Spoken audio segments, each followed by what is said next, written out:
Petit déj ou quoi? Petit déj. Votre objectif, c'est de tous ensemble couper tous les fils bleus. Le but du jeu, du coup, c'est de défaire toutes les têtes.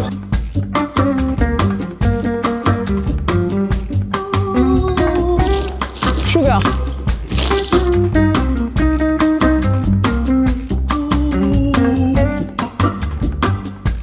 Là, je vais vous présenter Tales of Nine, qui est un jeu solo. Salut, moi c'est François et je fais partie d'Arkham Society, une jeune maison d'édition. Coucou, on sort à peine du festival. Il est 18h. Petit déj ou quoi? Petit déj. Tu manges quoi?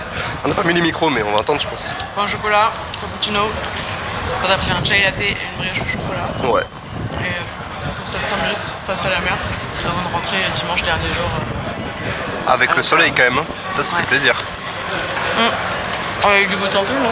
Ah et j'ai aussi une brioche chocolat mais elle est plus décevante que ce qu'elle avait l'air. Ah merde, Y a pas de chocolat dedans en fait. Il y en a mais Il y en a que sur les bords. de l'arnaque. Putain. T'en veux? Non merci. On est à la recherche de nouvelles recrues, c'est pour ça que vous êtes là. On va vous proposer une première mission pour tester ce que vous avez dans le ventre et voir si vous pouvez bien coopérer tous les 5 pour désamorcer la bombe.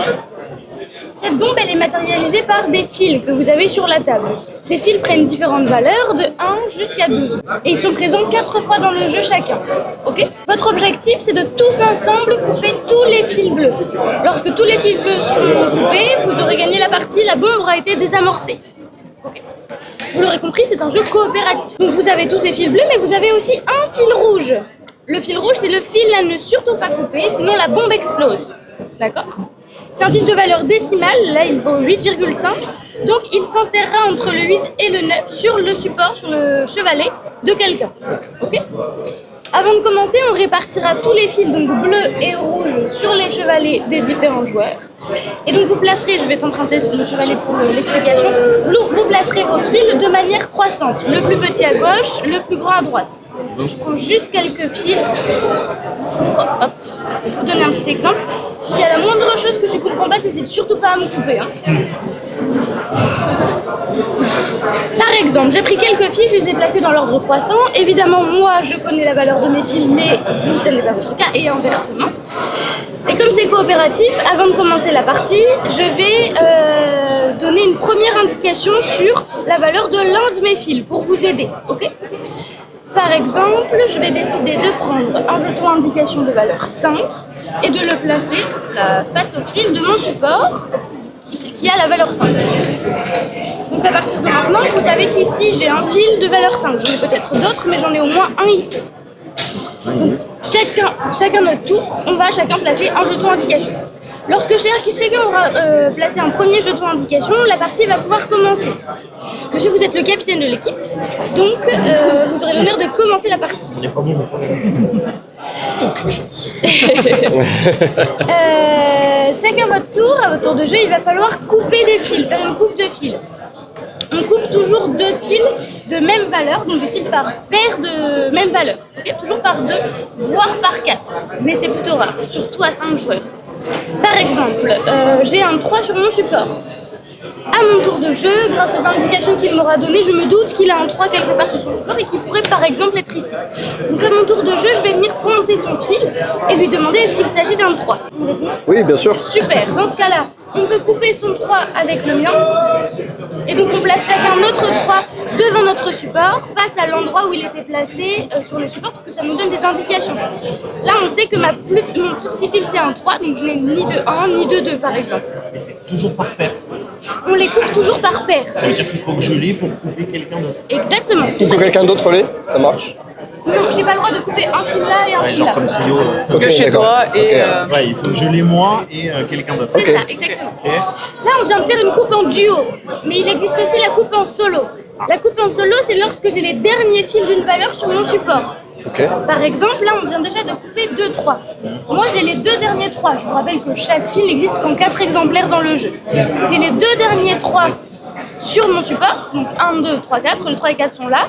À mon tour de jeu, je ne peux pas aller chercher un autre 3 ailleurs puisque les 2 sont ici. Dans ce cas-là, j'ai le droit de couper mes 2 fils de valeur 3 et donc je fais une coupe solo. J'ai le droit de faire cela parce que ce sont les derniers fils de cette valeur. Ok ? Si les 2 premiers trous n'avaient pas été révélés, ça n'aurait pas été possible. De la même manière, si j'ai les 4 3 au début de la partie sur mon support, à mon tour de jeu, j'ai le droit de couper les 4 d'un coup. Ça, à 5 jours, ce sera très rare, parce que les fils seront très répartis. Lorsque tous les fils d'une valeur ont été coupés, je prends un jeton vert que je place sur le chiffre correspondant sur la frise pour nous rappeler qu'il n'y a plus de 3 à aller chercher. Et surtout que lorsque tous les jetons verts auront été alignés sur la frise, ça voudrait dire qu'on aura désamorcé la bombe et qu'on aura coupé tous les fils bleus. On aura donc gagné la partie. Ça, c'est si tout se passe bien. Mais il est possible qu'il y ait des petits ratés de temps en temps, c'est normal. Par exemple, grâce aux indications que tu m'auras données, je pense que tu as un 7 ici. Je pointe le fil, je te demande si c'est un 7. Tu me réponds Non, ce n'est pas un 7. ce n'est pas un 7. Je me suis trompée. Flûte, le détonateur avance d'un cran en direction de la tête de mort. Lorsqu'on arrive sur la tête de mort, la bombe explose, on a perdu. Ok. Bon, ce n'est pas un 7, mais j'aimerais bien savoir ce que c'est. Donc tu vas pouvoir prendre un jeton d'indication et le placer face à l'un des fils, face au fil que j'ai pointé sur mon support pour indiquer sa valeur. Si je me trompe, Il a qui le me donne la solution. C'est ça, exactement.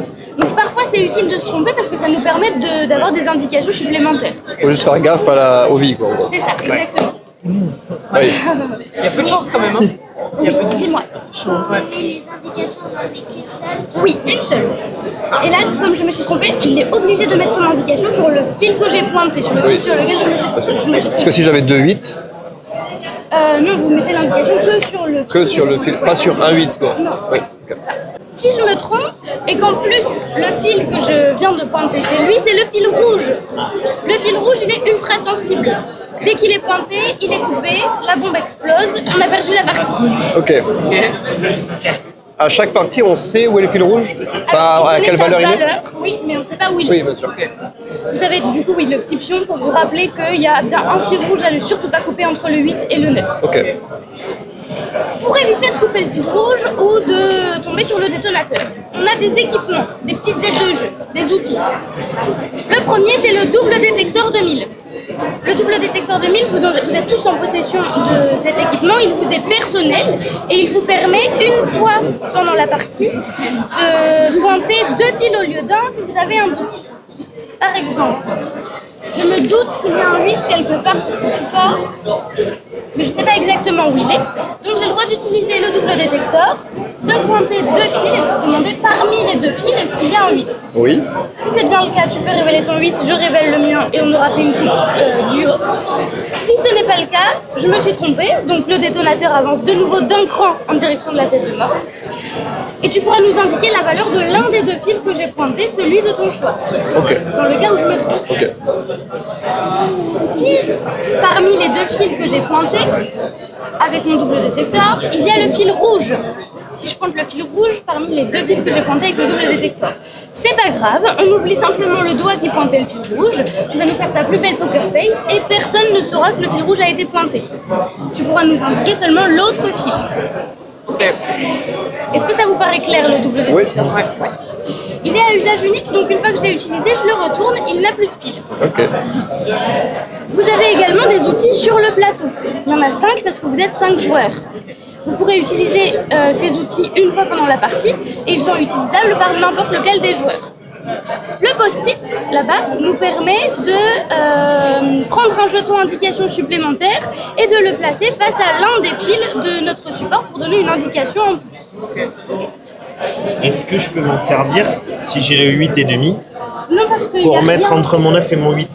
Alors, vous pouvez vous en servir pour, par exemple, si vous avez déjà indiqué le 9, prendre le 8, Ouais. donc indiquer le 8. Par contre, le 8,5, vous ne pouvez pas l'indiquer, il n'y a Non, rien pour je l'indiquer. suis bien d'accord, mais si je mets le 8 et au début de la partie j'ai mis le 9, Ouais.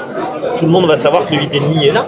Alors, ça Donc, pourrait on est être bon. un 8 ou un 9 aussi. Parce que parfois, Oui, d'accord, mais dans l'idée, enfin, si je le fais, Et oui, il y a c'est aussi les autres qui vont comprendre que ce soit là, quoi. Oui, oui. Mais je peux le faire. Le retardateur nous permet de reculer d'un cran sur le détonateur. Les piles de secours nous permettent de recharger 2 doubles détecteurs déjà utilisés. Le thermos de café me permet d'aller boire un café quand je me sens un peu en difficulté. Là maintenant, exactement. Par exemple. Mais ça suffit pas, c'est... Je pense que je vais faire une bêtise, j'ai pas trop d'indications, il est possible que je finisse par couper le fil rouge. J'ai le droit à mon tour de jeu de prendre le thermos de café, de passer mon tour et de laisser mes coéquipiers gérer. Ok. J'ai également le droit d'emmener des coéquipiers en pause café. Par exemple, je me sens en difficulté, je décide de prendre la pause café, j'ai le droit d'emmener mes 2 coéquipiers suivants si je pense qu'eux aussi vont être en difficulté. On part tous les 3 en pause café et c'est toi qui reprends le cours de la partie. Okay. Le radar général, il me permet d'énoncer une valeur et de demander à mes coéquipiers qui possède cette valeur sur son support. Sans la montrer. Sans la montrer. Par exemple, je décide de l'utiliser, je demande qui a un ou plusieurs fils de valeur 5. Tous ceux qui ont au moins un 5 vont lever la main. Si vous avez 2 5, vous ne levez pas les 2 mains. Dans les bras qui montent. Le souci, c'est que ces équipements, ces outils, ils ne sont pas encore disponibles. Vous avez une petite croix rouge au-dessus qui nous indique qu'ils ne sont pas encore utilisables. Ils deviendront utilisables lorsque on aura coupé une paire de fils de la valeur indiquée en haut à gauche. Lorsque 2 fils de valeur 8 auront été coupés, on va pouvoir remonter le radar général. Il y a une petite coche verte qui nous indique qu'on peut l'utiliser lorsqu'on le souhaite, pas forcément tout de suite. Et donc une fois qu'on l'a utilisé, on le retourne. C'est également un usage unique, comme je vous le disais. Est-ce que par rapport à la rejouabilité du jeu, Il y en a d'autres. Voilà, il y en a plein d'autres. Oui, exactement. Le dernier point de règle, c'est que si j'ai déjà coupé tous les fils de mon support, sauf un, et que le dernier fil de mon support est le fil rouge. À mon tour de jeu, je suis bien embêtée parce que j'ai plus de fils bleus avec lesquels couper. Donc, je peux seulement dans ce cas révéler le fil rouge et le neutraliser. La bombe ne pourra plus exploser à cause du fil rouge, mais ça ne veut pas forcément dire qu'on a gagné la partie, puisqu'il faut quand même couper tous les fils bleus et il est possible qu'il en reste sur certains supports. D'autant plus que le détonateur peut encore arriver sur la tête de mort. Il y a 66 missions différentes dans le jeu, en dehors de celle-ci. Là, c'est une première mission découverte pour apprendre les règles. Mais ensuite, il y a 66 missions dans la boîte de jeu. Et donc, à chaque... Pardon ? Du coup, 66 missions comme quoi, du coup, c'est de trouver des autres codes c'est... Alors, à chaque fois, ce sera une bombe à désamorcer. Il y aura au moins un fil rouge et il peut y en avoir jusqu'à 3. Il y aura jusqu'à 3 fils rouges. C'est ça. C'est de difficulté croissante. Parfois, il y a des fils jaunes et c'est à ça que servent les petits carrés. C'est pour mettre, en fait, les fils rouges, c'est des petits ronds et les fils jaunes, c'est des petits carrés. Et donc, c'est pour indiquer la valeur des fils jaunes. Voilà. Je vous laisserai découvrir dans la boîte à quoi ça servent les fils jaunes.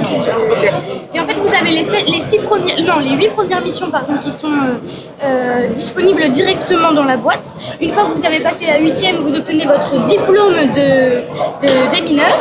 Et là, vous avez le droit d'ouvrir une première petite boîte. Il y a 5 petites boîtes dans la grosse boîte de jeu. Une première petite boîte avec les missions 9 à 19 et du matériel supplémentaire. C'est un côté legacy un peu qui se rejoue.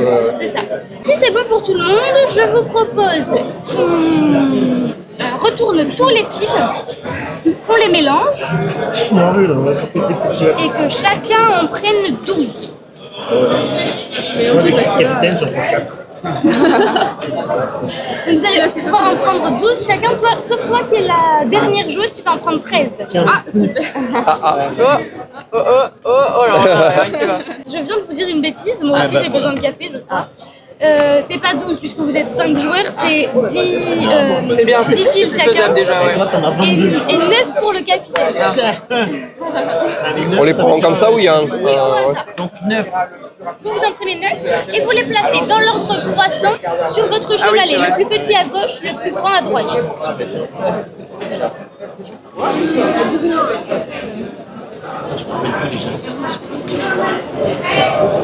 Il y a des fils de 1 à 12. Donc déjà, par rapport à l'année dernière, moi, je suis plus convaincu du truc. Ah oui? Après, vous savez, c'est dans la vie, ça dépend sur qui on tombe et quand on tombe dessus.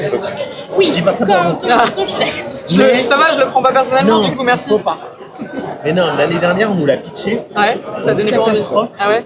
On a tenu 20 secondes et on a dit excusez-nous, ça va pas être pour nous, et on est parti, c'était on comprenait rien. Vous n'avez pas pu commencer à jouer du coup l'année Non, dernière. même pas, il y avait pas. En fait, enfin, il était pas Alors bon. l'année dernière, il n'était pas sorti encore. Ouais, je sais, Il était il était, en c'est une démo boîte à proto. faire. Ouais. Enfin, c'était plus en Vraiment, c'est ce qu'on nous avait dit, quoi. On était proches. On était proches de ça, mais on était déçus, c'est pour ça. On adore les jeux, machin. On a dit, Il on fallait donne sa revenir le chance. tester et tomber sur moi, évidemment. Ça C'est marche. ça, mais tout le monde nous l'a dit. Je suppose que ceux qui restent sont pour moi. Pour les fils que vous placez sur votre support, ce que je vous conseille, c'est de laisser un petit écartement entre chacun de vos fils. Voilà, exactement, ça c'est parfait. Ah, merci. Par contre, si vous avez plusieurs fils de même valeur, il vaut mieux éviter de les coller parce que ça donne déjà des indications. Voilà. On laisse plus ou moins le même espace entre chaque fil. Alors, avant de commencer la partie, en commençant par le capitaine, vous allez chacun prendre un jeton indication et le placer face à l'un des fils de votre support pour indiquer la valeur, cette valeur à vos coéquipiers. Ce que je vous conseille, c'est que lorsque vous avez choisi votre fil, vous pouvez le rabattre un peu en avant comme ça. Oui, comme ça on est sûr que c'est celui-là. Parce que comme on est tous un peu de pied, parfois on voit pas très bien quel est le fil qui est pointé par... Je suis en forme, hein. Ça va pas durer. Ça vous met pas sous le. Putain, on n'a pas pris à manger. Alors, vous voulez jouer à quoi? Et donc, le capitaine va pouvoir commencer. Je vous rappelle qu'à chaque tour de jeu, il faut faire des coupes de fil, toujours par 2, voire par 4. Le capitaine peut commencer. Sur le stand de Yellow, on a donc découvert Régicide qui se joue avec un deck de 54 cartes classiques. Et le but, ça va être de faire tomber toutes les têtes, en commençant par les valets, puis les dames, puis les rois. Sachant que chaque catégorie de tête a donc des points de vie et des points d'attaque spécifiques. Et le but, c'est de sortir de nos mains des cartes qui ont de certaines valeurs pour faire tomber leurs points de vie. Et chacune des couleurs va avoir un effet différent. Les cœurs vont permettre de soigner les blessés, donc de mettre de la défausse dans la pioche. Les carreaux de recruter, donc de piocher des cartes. Les trèfles de doubler les dégâts. Et les piques font un bouclier. Le jeu est très bien fait, il est très joli, néanmoins il n'est pas à prendre à la légère puisqu'il est quand même assez complexe, notamment entre les figures elles-mêmes. Ça permet pas mal de combos en fait par la suite, mais il va falloir commencer à compter un petit peu entre guillemets vos cartes, vos figures, etc.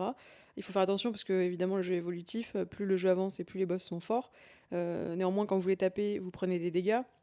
Il faut faire attention à ce que votre main contienne assez de points pour subir ces dégâts-là, parce que si jamais ce n'est pas le cas, vous êtes mort et le jeu est terminé. Donc voilà, c'est à prendre en compte, c'est quand même pas aussi simple que ça n'en a l'air. Par contre, il y a un petit bémol, le jeu est quand même assez simple de manière générale. Une fois que vous avez connu les règles et que vous avez l'aide de jeu, vous avez fait un peu le tour, et ça reste quand même un jeu de 54 cartes. Donc le travail d'illustration est magnifique, ça n'enlève pas tout ce que Yellow sait faire en termes de jeu.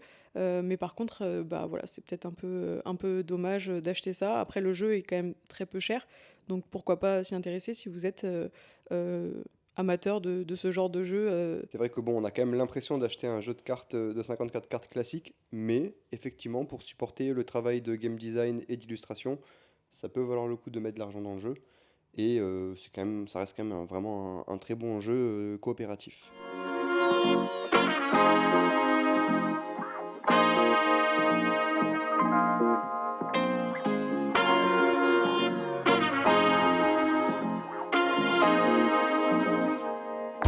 À chaque manche, il va y avoir différentes phases.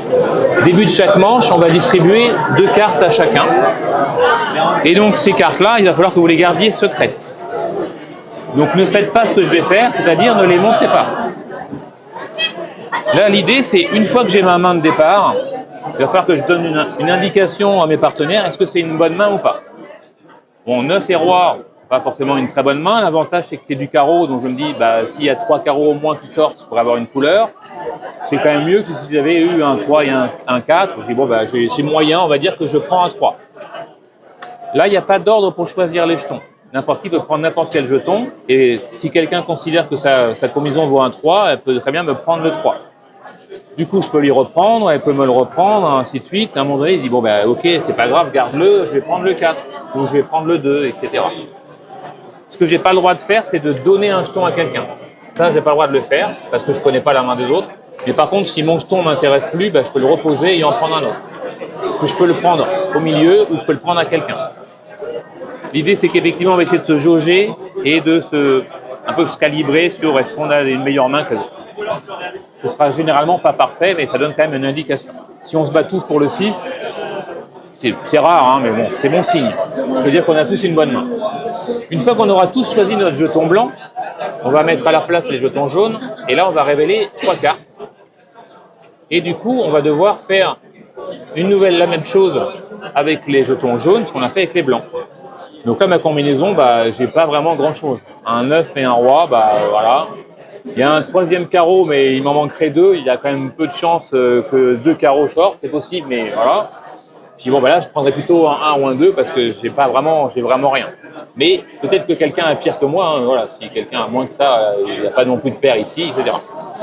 Des fois, on peut constater des différences. Quelqu'un qui avait juste pris le 1 au début parce qu'il avait un 3 et un 4 et que c'est quand même pas génial, bah là, d'un coup, se retrouve avec 2 paires. Bah, 2 paires, c'est forcément, il peut passer du 1 au 6 parce qu'il se dit, bah, 2 paires, c'est vachement bien. Donc là, c'est pour ça que c'est intéressant de garder bien les jetons visibles pour savoir à quel moment il y a eu une évolution dans ce qu'on a pris. Une fois que tout le monde aura pris son jeton jaune, on va répartir les jetons orange ici et on révélera une carte supplémentaire. Ah, enfin, j'ai quelque chose, j'ai une paire de 9. J'ai plus rien. Donc peut-être que je prendrai un 3 ou je sais pas. Puis une fois que tout le monde aura pris son jeton orange, dans les mêmes conditions, on va révéler une carte supplémentaire. J'étais pas loin de la couleur, mais il m'en manquera un. Et pareil, on va se répartir les jetons rouges. Les jetons blancs, jaunes, orange n'ont pas de conséquences sur le gain ou la perte de la manche. Ça sert vraiment juste à donner des indications à ses partenaires. Ce qui va être déterminant, c'est le choix de votre jeton rouge. Parce qu'une fois qu'on aura tous choisi un jeton rouge, bah là, et qu'on est sûr de notre choix, on va les révéler dans l'ordre, du plus bas au plus faible. Et il faut qu'à chaque fois, la nouvelle combinaison soit plus forte que celle d'avant. Si jamais malheureusement il y a une ou plusieurs erreurs quand on va révéler, bah là, ça veut dire qu'on aura déclenché une alarme et donc la manche est perdue. Si malheureusement vous avez 3 manches perdues, bah, la partie est perdue. Si par contre vous arrivez à faire un sans faute, c'est-à-dire vous avez réussi à bien classer vos combinaisons, là vous révélez une carte comme ça. Et pareil, si vous avez révélé 3 cartes lingots, la partie est gagnée. Au moment de la révélation, il peut arriver que 2 joueurs aient exactement la même combinaison. Par exemple, si quelqu'un avait aussi un 9 et un roi, mécaniquement, quand on va révéler, on va avoir la même chose. Donc si on a pris des jetons qui se suivent, tout va bien. Parce qu'en fait, on considère qu'on n'est ni plus fort ni plus bas, mais au niveau du classement, on est bon. Par contre, il faut bien avoir en tête qu'on regarde la meilleure combinaison de 5 cartes. C'est-à-dire que s'il y a par exemple, 2 personnes qui ont double paire, avec la même double paire, ce qui va classer, c'est la carte haute qu'on va avoir à côté. Donc vraiment, une égalité, c'est vraiment les 5 mêmes cartes. Ce qui peut arriver également, c'est que la meilleure combinaison pour tout le monde, elle soit ici. Si vous sortez une canne flush royale là, vous pouvez avoir ce que vous voulez en main, la meilleure, elle sera ici. Et donc là, heureusement pour vous, le classement, comme vous avez tous la même combinaison, il va être facile à faire, vous allez gagner forcément la manche. Donc ça, c'est la version de base du jeu. Et si vous souhaitez pimenter un peu et vous compliquer la vie, vous pouvez utiliser les cartes qu'il y a ici. Si vous avez perdu une manche, vous révélez cette carte-là, qui va vous donner un petit bonus pour la manche suivante, et uniquement pour la manche suivante. Et à l'inverse, si vous avez gagné une manche, là vous révélez une carte ici, et ce qui va vous donner un malus pour la manche d'après. Ce qui donc forcément complique un peu le jeu. Donc à vous de voir si vous voulez l'utiliser ou pas, mais si vous utilisez les malus, vous utilisez les bonus, c'est pas uniquement dans un sens. Est-ce que vous avez des questions ? Eh bien, amusez-vous bien.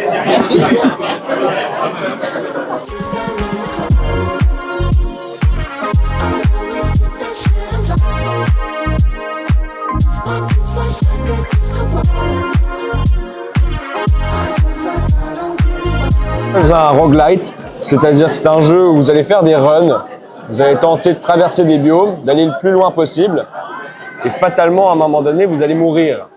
Voilà, c'est le principe du roguelite. On essaye, on continue, on y va, on meurt. Quand vous mourrez, vous allez pouvoir dépenser les cells que vous aurez accumulés pendant un run dans les différents paquets qui sont là-bas.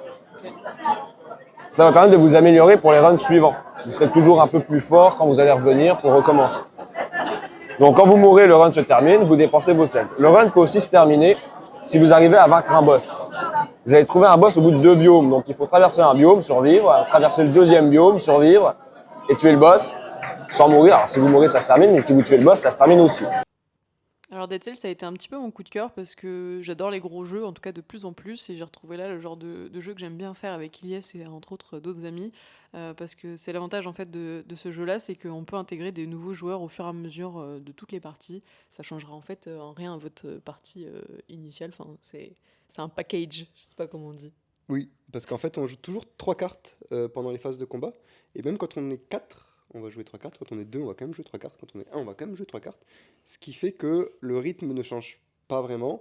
Et la personne qui ne joue pas va avoir un petit avantage à ne pas jouer. Donc on va pouvoir changer sa main, etc.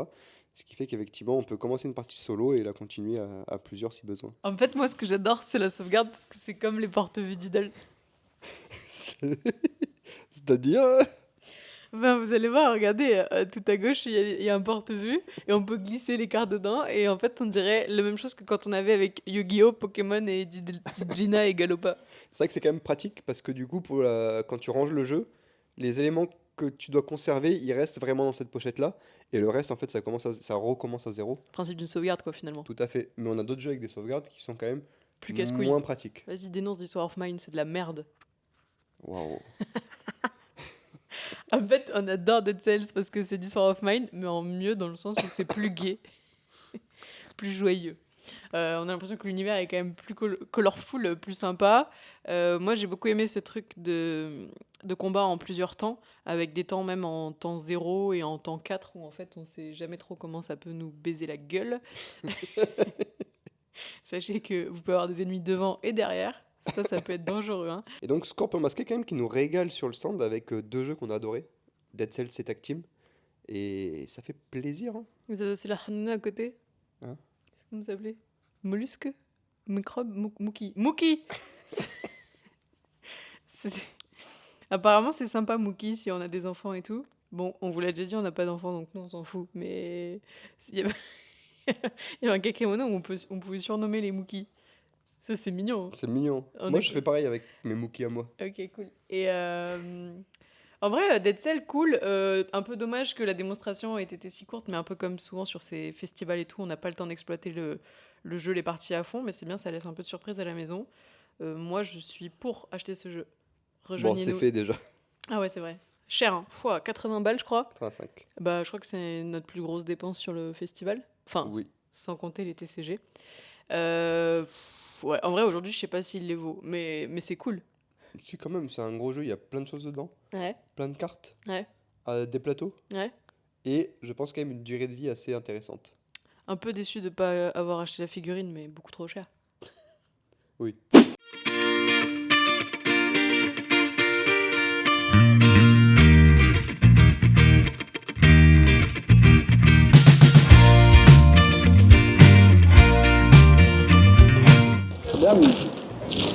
Sugar. Mr. Reaper, welcome to my place.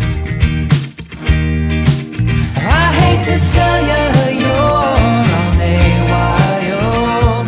Voilà, le seul truc, c'est que tu vois, le voleur, il est plus transparent que la grosse carte. Ok. Voilà, c'est le seul truc, voilà. Et derrière, tu as les couleurs pour que tu puisses piocher la bonne couleur. Ok. Et on a fait les jetons pour le début de la partie. Stylé. Ah, incroyable. Cool. Tu les as fait comment? Jetons de poker qu'on a bombé. Ah ouais, ok. Ah oui, Et après, avec la cricket, elle m'a fait les numéros et on a écrit Volaki. Vous savez, le prototype de faire les lettres et d'inclure les lettres les unes dans les autres. Et du coup, on a réussi à écrire Volaki comme ça. Et, ok. Stylé. Ah oui, V, O, L, Ah, A, sur le côté. K, I, K. voilà. Stylé. Voilà, t'as ça, donc ça, t'as à chaque fois 2 lots de jetons. Je vais te montrer. Alors, en fait, de base, eux, ils étaient dorés pour faire l'argent, eux, c'était de l'argent. Et on les voyait pas assez à différence, donc on a rajouté un trait blanc. Ok. Donc voilà, on a pareil pour les rouges et les violets. Trop cool. Et après, du coup, ici, c'est les cartes argent. Où on a au départ. Tiens, je t'embête. Dans les cartes argent, on a les cartes 100 pour les banques. C'est la banque de départ, la classique. Et après, on va se battre pour récupérer les cartes de plus grande valeur qui sont dans la première phase du jeu. En fait, il n'y a pas beaucoup de jeux qui se font en 2 phases. Moi, c'est d'abord, tu vas te construire un peu ta stratégie. Est-ce que je commence avec une énorme banque quitte à me risquer de me faire voler, ou est-ce que je vais récupérer des cartes avantages pour mieux voler les autres et avoir moins d'argent au départ? Et après, c'est jeu classique, tu as 3 cartes de 150, une carte 300. Et en fait, plus elles sont fortes, plus elles sont. De faire voler aussi, enfin de les voler. Voilà, et plus elles sont rares aussi. Ok, oui. Ok. Voilà, t'as quoi? Il y a des jetons noirs, mais ça c'est juste en cas d'égalité. Et après là, il y a les cartes avantages. Pour le premier joueur, ça sert à rien. Il y en a une cinquantaine avec des effets lambda. L'équipe qui a perdu le pli précédent commence. Parce que du coup, c'est fort. Enfin, voilà, c'est bien de. Enfin, celui qui commence, c'est un des avantages. Voilà, récupère l'effet d'une carte avantage. La somme la plus petite remporte le plus. Donc là, on inverse la manière de gagner. Donc si tu as gardé tes grosses cartes, tu peux te faire avoir. Voilà. Et ça, tu les obtiens comment? Ça, c'est au début aussi. Tu vas les avoir. Il y aura toujours une carte recto et une carte verso avec les cartes argent, tout mélangé. Et en fait, on va avoir 45 secondes pour placer nos jetons. Et après, on regarde le nombre de jetons qui sont placés pour récupérer les cartes argent. On se distribue. Celui qui a récupéré le plus de cartes avantage et les cartes argent est considéré le meilleur voleur. Donc, c'est lui qui commencera le premier prix. Parce qu'il a le plus d'avantages. Tu saurais dire le nombre d'itérations, enfin de parties que vous avez fait pour... Le nombre de parties qu'on a fait. Vous avez fait quoi? 3-4 parties? Une dizaine. Et après, c'est quoi? C'est Vraiment l'intervieweur. Mon frère, il en a fait une cinquantaine toutes les soirées jeux. À chaque fois, il sortait le jeu. Et au off, on a enchaîné une bonne vingtaine, trentaine au off aussi. Là, ça se tourne en 15 minutes. Ok, ouais, donc c'est vraiment un jeu de pli rapide. Voilà, c'est ça. Et en fait, l'idée, c'est de jamais savoir qui va gagner jusqu'à la fin. En fait. Parce ça, que c'est l'argent que tu as dans ta banque, tu peux regarder la carte que tu voles, mais tu peux pas regarder les cartes qu'on te vole. Tu peux plus regarder ta banque. Ah oui, d'accord, ok. Donc en fait, tu sais jamais ce qu'on t'a volé. Donc un petit jeu de poker, un petit jeu de. Ce que j'utilisais encore mon 300, c'est sympa, voilà. Je peux voir les règles? Merci. Je vais vous montrer un peu. Et on a découvert C'est à moi, qui est vraiment le jeu parfait pour perdre tous ses amis et sa famille en même temps. Toujours chez Arkham Society, on a aussi découvert Tales of Nine, qui est un genre de dungeon scroller dans lequel on va incarner un héros qui va devoir justement affronter des ennemis pour parvenir au bout de son objectif, qui est d'atteindre la fin du donjon. Et c'est un jeu de puzzle solo. Sudoku, Rubik's Cube. C'est vrai. Qui nous a beaucoup plu dans l'approche et qui est un peu addictif, faut l'avouer. Évolutif aussi, avec des scénarios un peu différents au fur et à mesure du temps, des choses qui se débloquent. On se serait, c'est un peu l'inspi, mais cru vraiment dans un jeu vidéo, placardé sur du carton, et on jouait l'un à côté de l'autre, et en fait, on s'est pas parlé. En même temps, il y avait un peu ce challenge de qui finira en premier. Et Elias, justement, t'avais dit que ça pourrait être intéressant comme jeu en compétition. Parce que de base, c'est vraiment pensé comme un jeu solo, mais effectivement, il y a ce truc de vouloir aller toujours plus vite, et il faut savoir aussi qu'il y a un mode infini, dans lequel le but, ça va être d'amasser le plus de trésors possible. Et donc là, dans un point de vue un peu compétitif, on va pouvoir réussir à se dire, je sais pas, en 20 minutes, combien de trésors je vais réussir à amasser, etc. Et c'est assez addictif, effectivement. Le jeu est hyper bien fait, il y a de l'iconographie un peu tout le long, mais très très simple. Il y a un texte descriptif en dessous qui explique super bien. Vous avez aussi la petite carte là d'aide de jeu qui est très bien expliquée, très bien réalisée. Des petites bandelettes sur le côté à droite, en fait, parce qu'à un moment donné, quand vous avez utilisé les cartes, vous allez les défausser, sauf que vous allez pouvoir réutiliser certaines ressources, et donc vous allez pouvoir mettre vos cartes les unes sur les autres, mais regardez que la bandelette noire avec les ressources qui vous restent. Voilà, donc franchement, hyper bien pensé. Et comme l'a dit le monsieur de Arkham Society, il pensait pas éditer un jeu solo à la base, et puis ils ont un coup de cœur sur ce jeu, et on comprend pourquoi, parce qu'honnêtement, nous on a qu'une hâte, c'est qu'il sorte en magasin, et que peut-être on nous l'envoie, quoi, on sait pas, oui. Peut-être qu'on l'achètera, mais bon. Effectivement, et le jeu auquel on a joué, c'est un jeu qu'ils ne vendent pas, c'est un scénario qui est dédié aux tests sur les salons, sur les festivals, des choses comme ça, pour justement apprécier le jeu dans un premier temps, pour après effectivement acheter les boîtes. Donc c'est des toutes petites boîtes, des tout petits decks de cartes, pardon, qu'on va pouvoir acheter ensuite par lot de 3, je crois. Exactement. Avec du coup à chaque fois 3 scénarios différents. À amener partout. Salut, moi c'est François et je fais partie d'Arkham Society, une jeune maison d'édition. Enchanté. Donc là on est sur le stand à Cannes et on est sur du coup la table de Tales of Nine. C'est ça. Qui est donc, tu m'as expliqué, un jeu un peu d'exploration d'aventure qui reprend des codes du jeu vidéo. Exactement. Qui a un casse-tête, un puzzle, et sur le stand, donc là tu nous as expliqué que c'est un jeu démo Voilà, c'est qui n'est jamais vendu. Voilà, c'est à la fois une avant-première, parce qu'on profite des festivals pour montrer des jeux qu'on a prévu de sortir dans l'année. Ça nous sert aussi à vérifier auprès du public que nos idées fonctionnent, marchent, que ce qu'on avait en tête prend en fait. Et puis là, effectivement, on présente un scénario qui ne sera pas à la vente. C'est vraiment destiné à faire la démonstration, à faire connaître le jeu avant sa sortie. Ok. Et donc en plus de celui-là, il y a 3 autres scénarios il y en aura qui sont 3 autres. eux à la vente. Ouais, c'est ça. À partir de normalement, si tout se passe bien, en fin mai prochain, les jeux seront là. Et du coup, donc ma question c'était comment est-ce que, en tant qu'éditeur, tu vas dans un premier temps faire une sélection de jeux auxquels tu vas commencer à t'intéresser peut-être après. C'est en tout cas pour vous, en tout cas chez Arkham Society, c'est quoi le truc qui fait que vous allez vous dire bon celui-là peut-être que je vais y jeter plus un œil quand vous recevez un mail, je sais pas comment ça se passe. D'abord, c'est donc les rencontres. Il y a 2 manières dont on va pouvoir trouver les prototypes. Déjà, tous les événements grand public, les gens voient. En sous-marin, derrière, il se passe des rencontres. C'est-à-dire, les gens peuvent prendre rendez-vous. Donc, nous, avec l'équipe qui était venue sur le festival, certains s'occupent du stand. Et pendant ce temps-là, d'autres reçoivent des auteurs qui nous ont contactés en amont. J'aimerais vous montrer quelque chose ou pas. En règle générale, on fait déjà un petit peu de tri. C'est-à-dire que l'auteur, il va... la manière la plus traditionnelle, c'est d'envoyer une vidéo, un prototype, un print and play, s'il a déjà pu faire une petite maquette, même pas finalisée, mais qui nous permet d'avoir une impression. Et là-dessus, on va voir nos premiers ressentis et déjà un peu si ça nous intéresse. Par exemple, ma maison d'édition n'a pas prévu de faire de jeux jeunesse ou de faire de jeux experts core gamer. Donc, si on est dans cette case-là, merci, bonne continuation, bon courage pour votre projet, mais ça ne nous intéresse pas. Si ça répond déjà un peu à nos critères et qu'il y a quelque chose qui se passe un peu à la lecture et des clones matériels, on va proposer un rendez-vous à l'auteur et puis se voir et puis tester. Voilà, qu'est-ce qui se passe. En l'occurrence, pour le jeu là, qui est autour de nous, on n'avait vraiment pas prévu d'éditer un jeu solo un jour. Et c'est la mécanique du jeu en fait qui nous a tellement plu qu'il nous dit là on va pouvoir peut-être essayer de créer quelque chose que les gens n'ont pas l'habitude. Il y a 1500 jeux qui sortent chaque année. On est tous obligés d'essayer. Le marché, on pourrait dire, est un peu inondé et saturé. Il faut essayer de trouver quelque chose qui va pouvoir apporter une nouveauté, une fraîcheur en fait, dans le monde du jeu de société. Un autre jeu qui nous entoure, qui est à côté de nous, c'est là, cette fois-ci, une localisation. C'est-à-dire que sur un premier projet sur lequel on a travaillé avec l'auteur, Sergio Alaban, qui est brésilien, on a fait Fake Crystal ensemble.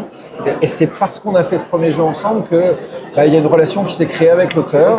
Et à un moment donné, il nous a amené des jeux qu'il a déjà édités. Et donc le jeu C'est à moi, qui sortira dans un mois, il existe à l'heure actuelle, mais uniquement au Brésil.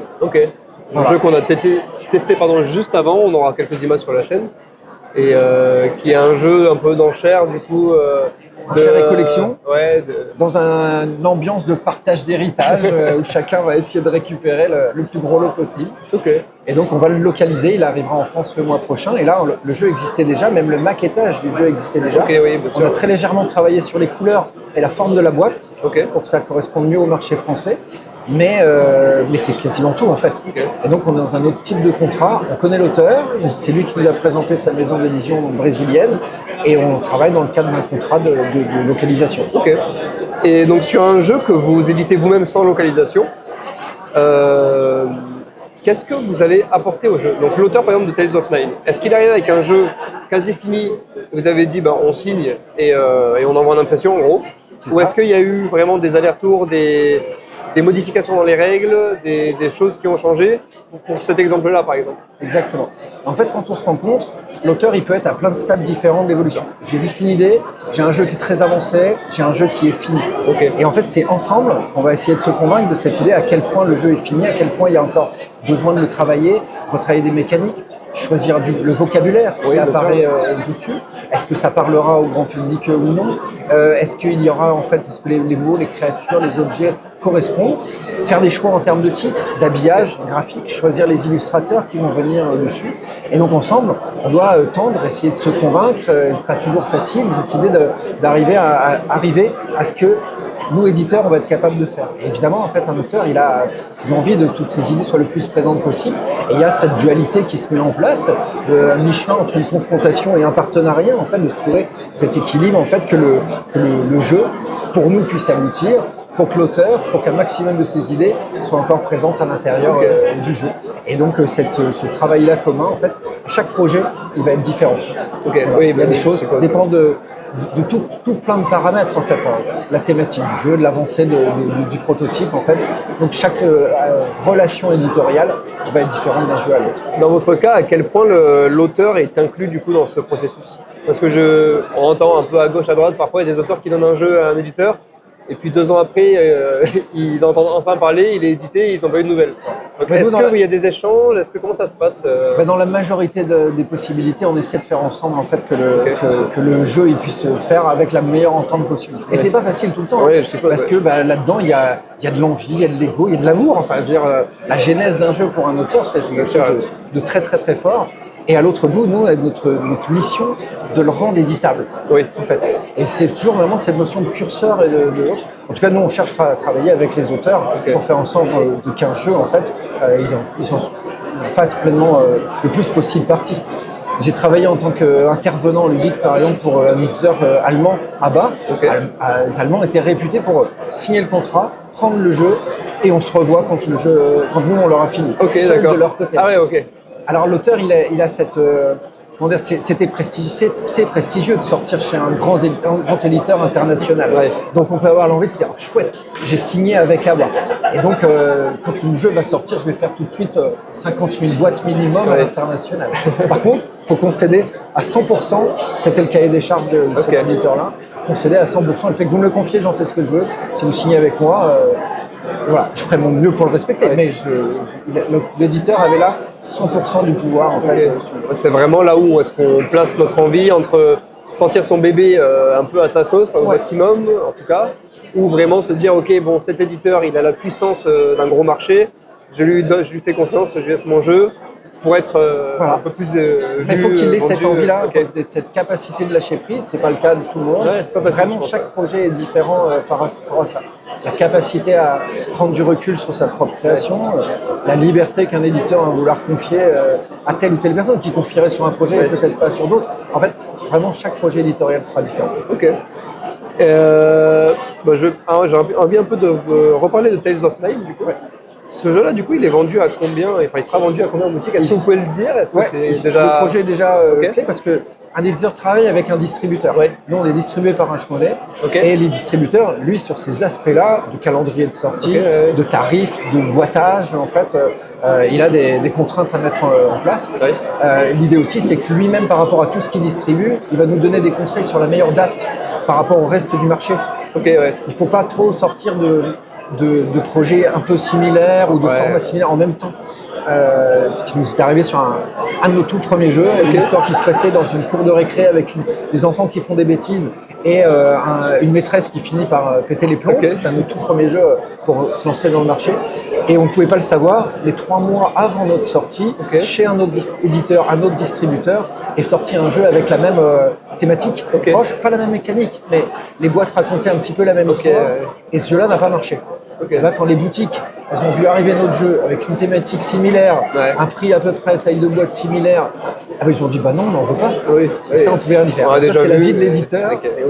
Donc Tales of Nine lui sortira avant cet été 2025 et il se coûtera 8 €. L'idée c'est que c'est un petit paquet et que c'est fait pour être mis dans le sac et pouvoir partir en vacances avec. Et je vois qu'il y a écrit 15 minutes sur la boîte, c'est 15 minutes pour tout le scénario à peu près? C'est 15 minutes pour chaque chapitre, mais c'est pas dit que vous arriviez à les réussir à chaque fois, donc vous allez peut-être devoir les rejouer. Et le jeu propose de toute manière un mode infini. Une fois que vous connaîtrez tout, comme dans un jeu vidéo, vous connaissez tous les passages secrets et autres, là vous allez essayer de revivre l'intégralité de l'aventure en récupérant le maximum de trésors. Donc là, on ne sera plus dans la découverte de l'histoire et l'analyse de la mécanique, mais dans l'obtention du score maximum caché dans ce jeu. Ah, trop bien. Donc il y a toujours cette... En fait, on peut y jouer à l'infini, comme on pourra y jouer et limite même se le faire en mode contest contre quelqu'un, en mode infini, et jusqu'à ce qu'on meure. Du coup, ça fait combien moi j'arrive à faire? J'en suis là à la fin du scénario, je garde mes objets, mes trésors, mais j'ai plus que 2 points de vie, j'y retourne. Comme vous feriez un Diablo, retourner dans le donjon et à réussir le mieux possible en fait l'épreuve qui vous attend. Ah, c'est hyper intéressant, trop bien. Je sais pas, est-ce que tu as quelque chose d'autre à nous dire? Merci déjà d'être venu nous voir. Avec plaisir. Bon courage pour votre projet de chaîne. Allez-y, tant que vous êtes passionné, ça fait plaisir. Merci à toi de nous avoir accueillis et puis à bientôt sur YouTube. Du coup, on se retrouvera très bientôt, j'espère. À bientôt. Merci, au revoir. Coucou, on sort à peine du festival. Ouais, il est 18h... 19h10. 19h10. 10. On est un peu KO. C'était trop bien. Fou, franchement, jusqu'à la dernière minute ou presque, jusqu'à la dernière demi-heure s'il fallait être précis. C'est vrai. On a fait des rencontres de fous, des gens adorables et on sent que, en fait, quand on a eu la discussion avec Lucie, si tu passes par là, c'est que des gens passionnés et forcément, on sent qu'il y a de l'amour qui se dégage pour leur métier, pour tout ça, dans ce qu'ils font. Donc, forcément, ça touche, quoi. Ça touche, ça nous touche. C'est hyper gentil et bienveillant ce qu'ils nous donnent aussi en retour, donc c'est tout bénef, quoi, forcément. Là, ça se voit, on est des zombies. On est un peu fatigués. Jour 4, avec peu d'heures de sommeil à notre compteur depuis là.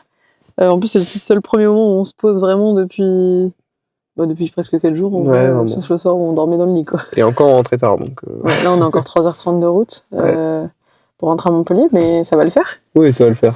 Mais avant tout, parce que quand il y en a plus, il y en a encore, sinon ce serait pas drôle. On était au stand Lorcana, là, les dernières 30 minutes qui restaient, en train de faire une petite partie. On nous a offert du coup 2 boosters chacun plus une carte promo. Ouais. Les boosters, c'est quoi? C'est des boosters de draft un peu non, il n'y a pas de booster spécifique, alors qu'un t'as qu'un seul booster par édition, par extension. Ouais. Et là, du coup, c'était la dernière, non, c'était pas la dernière? Je sais pas, non, c'était une marron, donc c'est pas la dernière. Bref. C'était l'île d'Archibald, je crois, un truc comme ça, là. Et on a fait une version un peu écourtée avec 5 cartes à piocher, 2 d'encre au début et 15 points de lore maximum. Okay. Bref, du coup, on a fait une belle ouverture, mais on n'avait pas d'enchanté, alors que derrière nous, un mec avait une enchantée Daisy, donc un peu incroyable, ouais, trop belle.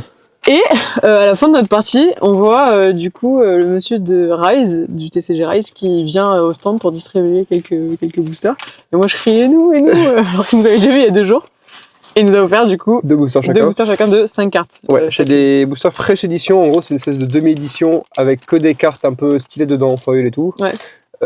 Pour compléter une autre édition d'un point de vue mécanique et pour faire plaisir d'un point de vue papille auditive, gustative des yeux. Ouais, fatigue. Tu commences ou je commence? Je commence parce que... Tu veux que je filme tes mains? Ouais. On est dans la voiture, c'est un peu à la sgeg. Alors montre que je vois un peu ce que je fais. C'est les premiers qu'on ouvre là, ici. Oui, on en a ouvert quelques-uns sur place. Un chacun ou 2 chacun, je sais plus. Voilà, ouais, mais regarde-moi ça déjà. Vraiment, Rise, ils nous ont eu... À la beauté du... Wow. Oh, t'as eu la poire, moi j'avais eu la pêche et la fraise. C'est trop stylé. On a vu le myrtille. Oh là là. Mais même quand c'est une poire, la carte est dingue. Et la water... la bubble, bubble foil. Regardez-moi ces petites... dingues. Le dinguerio. Le clover. Oh, même les... Oh là là, mais... Trop stylé. Bref.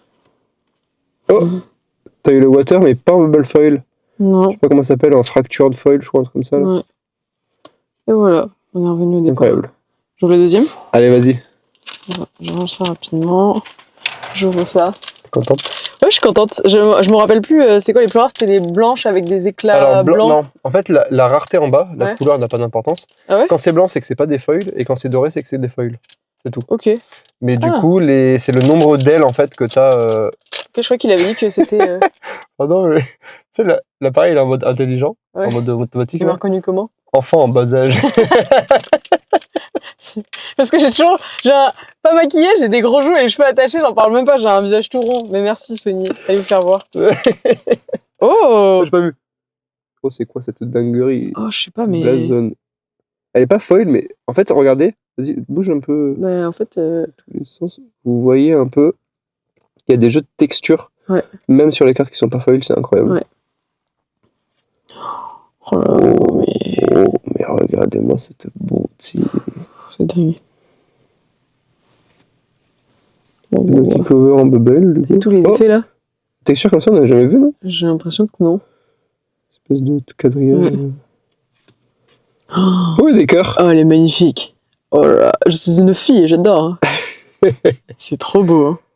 Oh là là. Rise, vous régalez les yeux. Vraiment. Une Lucky Clover avec les vraiment. Et voilà.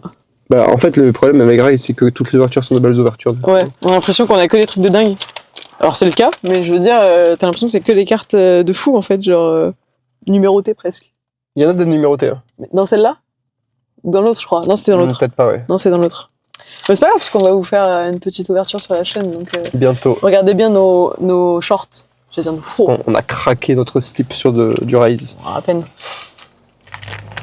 C'est bon, je monte les mains.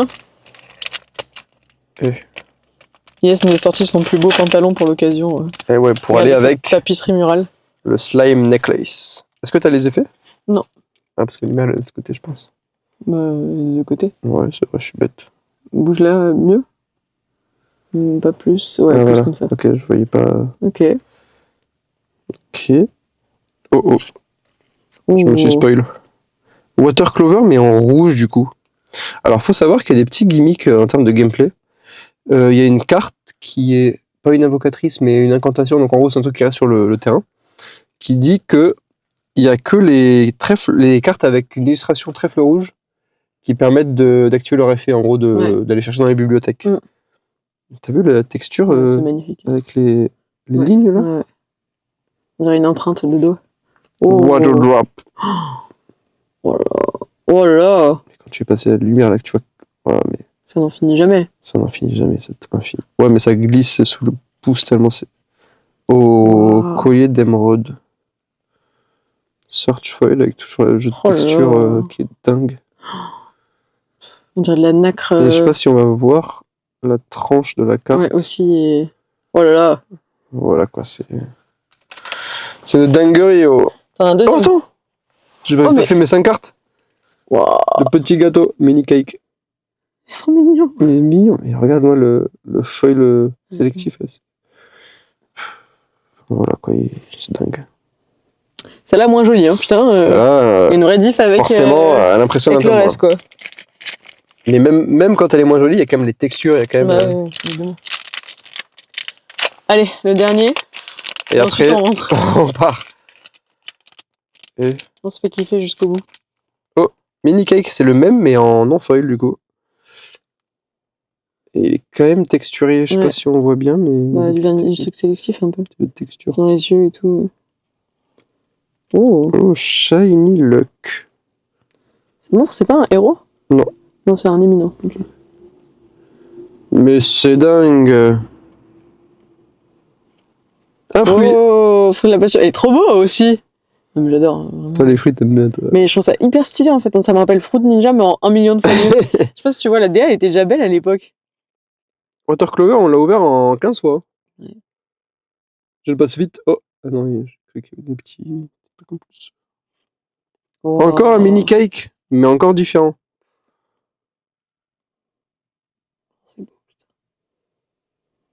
Et voilà. Mini cake, c'est la même illustration, mais zoomé, dézoomé. Enfin voilà. On prend la route. Ouais. Merci pour le petit abonné qu'on a croisé. Oui. Timothée. Merci à tous ceux qui nous ont envoyé du love, du soutien, qui se sont abonnés, et à ceux qui nous ont dit en gros, on croit en vous, ça peut marcher, continuez comme ça si vous êtes passionnés et tout, parce que ça fait vibrer quoi, ça donne qu'une envie, c'est de continuer, de faire toujours plus et tout. Et... Déjà qu'on avait envie de continuer. Alors ouais, c'est vrai, mais là ça. Croyez-nous. Vraiment, ça fait chaud au cœur de fou. Et merci à tout le monde ludique, enfin c'est un peu cliché, mais les auteurs, les éditeurs, les illustrateurs, enfin bref, tout ce monde-là qui nous permet de faire tout ça aussi, et aux futurs auteurs ici présents. Just right there. Oh. Et voilà. Bon, nous on rentre, on est claqués, on est claquos Calvados. Ouais, c'est dingue. Tu m'as contaminé. Ouais, je sais. Et on vous fait des gros bisous. Ah ouais. Ah, même les voitures, elle est fatiguée quoi. Je peux plus. Oh. On vous fait des bisous et on vous dit à très très vite dans une prochaine vidéo. Merci à tous. Bisous bisous. Ciao ciao.